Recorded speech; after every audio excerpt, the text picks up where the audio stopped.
sometimes you don't realize a line has been crossed until somebody points it out, to you. Like I had a fan that was just really supportive, but I don't know, like also, I guess you don't realize it because, I got these flowers to my house, right? And I'm just like, oh my God, that's so sweet. And I remember like telling friends on the phone, like, look, this fan sent me flowers. And then they were like, Alas, like, are you sure that's like something you want?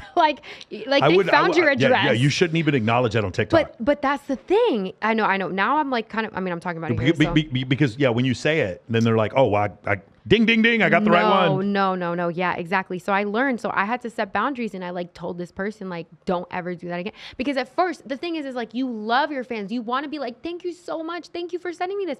But then like what happens is it's really hard when you have to. You don't think it's wrong when you're getting it. It's like, like when I saw flowers. Oh, and he doesn't think it's wrong when he's doing it. Right.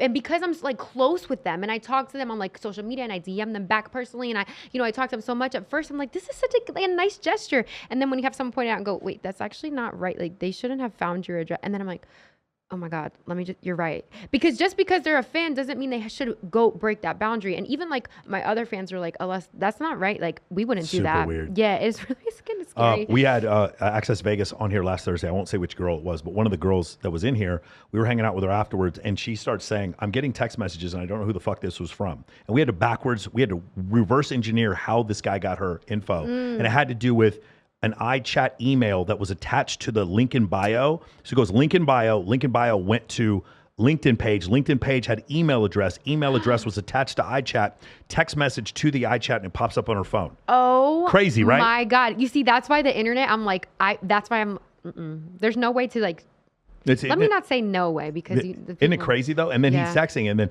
I immediately she's like, nice to meet you. How do you know about Mike? Because he was like, oh, I'm a fan of Michael's stuff, and she's like, oh, are you part of Michael's program? The guy starts getting defensive and starts saying, do you want me to explain to you why I messaged you? And I'm like, holy crap, bro! It's like mental illness is just like following you around. So I can't imagine. Right, and that's what's so scary because you think about people like Taylor Swift who like finds like a guy like sleeping on her couch, and I'm like, that is like my biggest. I have two fears in life. I don't care about sharks anymore. I mean, I'm still scared of sharks. I probably won't Six people a year die from sharks. Okay, it doesn't matter. Have you seen Jaws? Hundreds of thousands of people die in car accidents. But have you seen Jaws? I haven't stepped in a Millions puddle. of people die from hypertension and high cholesterol. Okay. 6 people a year die from sharks. If you were in front of a shark right now, you're going to tell me you're not scared? I would be scared, but I'd punch it in the fucking nose and get out. The shark doesn't want to mess with me. Do you live? We don't know. Most people who are count sharks, like 99% of people who bump into sharks don't die. Okay, but also I don't want to see one. So, except for on my TV, I love Shark Week. Shark Week's so fucking cool. But outside of that, no, thank you. So I'm only scared of a couple things in life. Yeah, maybe sharks is up there, but I'm like, I'm gonna move that away for the side for now. But realistic fears: 1, falling asleep on TikTok live.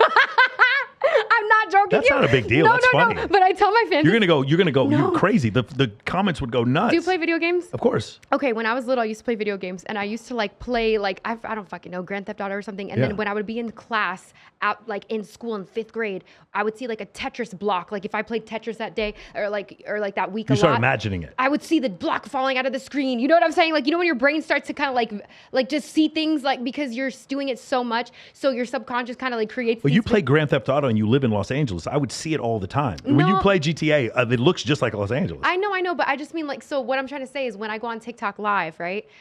Sometimes I go on right before I go to sleep. Like I'll go on and then after that I'll read and do my nightly meditation, then I go to sleep. But because I had gone on live so close to going to sleep, I'll go to sleep and my subconscious thinks I'm still on live. So I wake up in the middle of my sleep and I go, I'm still on live. And I'm like, oh my God. And I'm like grabbing the phone and it's not on live. It's not on live. It's literally not. It's one of my biggest fears ever. I think you should deliberately fall asleep on live. No. 100%. No, you don't understand. You will be on No Jumper. You will be on all these fucking places being like, influencer falls asleep on live. No, that's you will thing. go triple platinum the next day. No, you don't understand. It's a thing. Like people do sleep lives now because you can like still make money, I guess.